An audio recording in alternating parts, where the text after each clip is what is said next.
আমার বাড়ি টুঙ্গিপাড়া গোপালগঞ্জ। আমি ঘোষণা দিয়া ভাঙতে আইছি, তোমরা বিএনপি করবা, ঝরে পড়ে ভাগ মরে ফকিরের কেরামতি পারে। ছাত্ররা ক্ষমতার পরিবেশ করে দেয়, তোমরা ক্ষমতা নিয়ে টানাটানি করো। আর ফাজিল কটা উপদেষ্টা আছে, এই উপদেষ্টাদের কারণে এই উপদেষ্টাদের এইটা ভাঙ্গা দরকার ছিল, কিন্তু উপদেষ্টাদের ভাঙে নাই। আমি ভাঙছি, আমি অনেকগুলি ভাঙছি।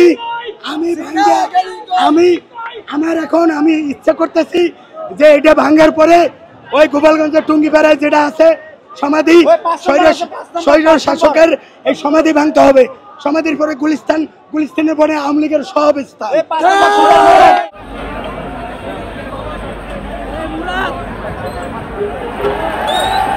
এখন আমি বলি আমার বাড়ি গোপালগঞ্জ না, গোপালগঞ্জ হলো 10% স্বাধীন হয়েছে, 90% এখনো পরাধীন।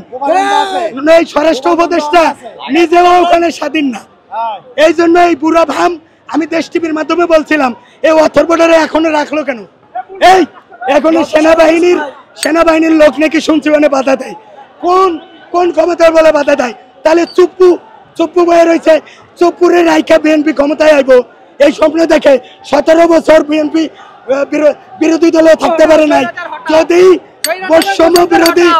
বৈষম্য বিরোধী ছাত্র আন্দোলনের এবং নাগরিক কমিটির বিরুদ্ধে বিএনপি থাকে, তাহলে তারা আরো 34 বছরেও ক্ষমতার ঘেরান পাবে না।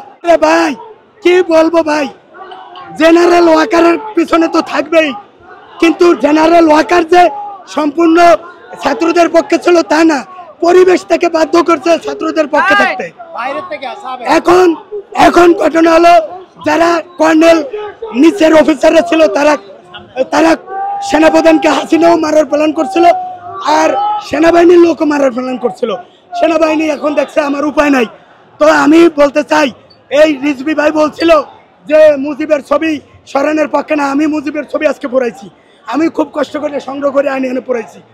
মুজিবরে এই দেশে থাকলে তাহলে স্বৈর শাসক আর একটা দল হবে। এই মুজিববাদকে কবর দিলে কোনোদিন আর বাংলাদেশের স্বৈর শাসক হবে না। এটা দেওয়া হয় নাই। শুনেন, 71-এর যুদ্ধ আপনি আবার উল্টাপাল্টা ব্যাখ্যা দিয়েন না। 71-এর যুদ্ধ তো ইতিহাসে লেখা আছে।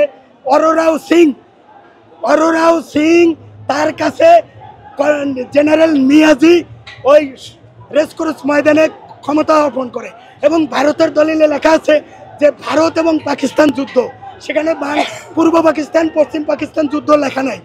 কাজেই তারা এখন বলে যে ভারত হচ্ছে, বাংলাদেশ হচ্ছে ভারতেরই একটা অঙ্গরাজ্য। এই জন্য তারা বলে যে 71-এ যে যুদ্ধটা হয়েছিল এটা ভারত এবং পাকিস্তান। তো এই ভারত পাকিস্তান যুদ্ধ এইটার পক্ষে আমি না।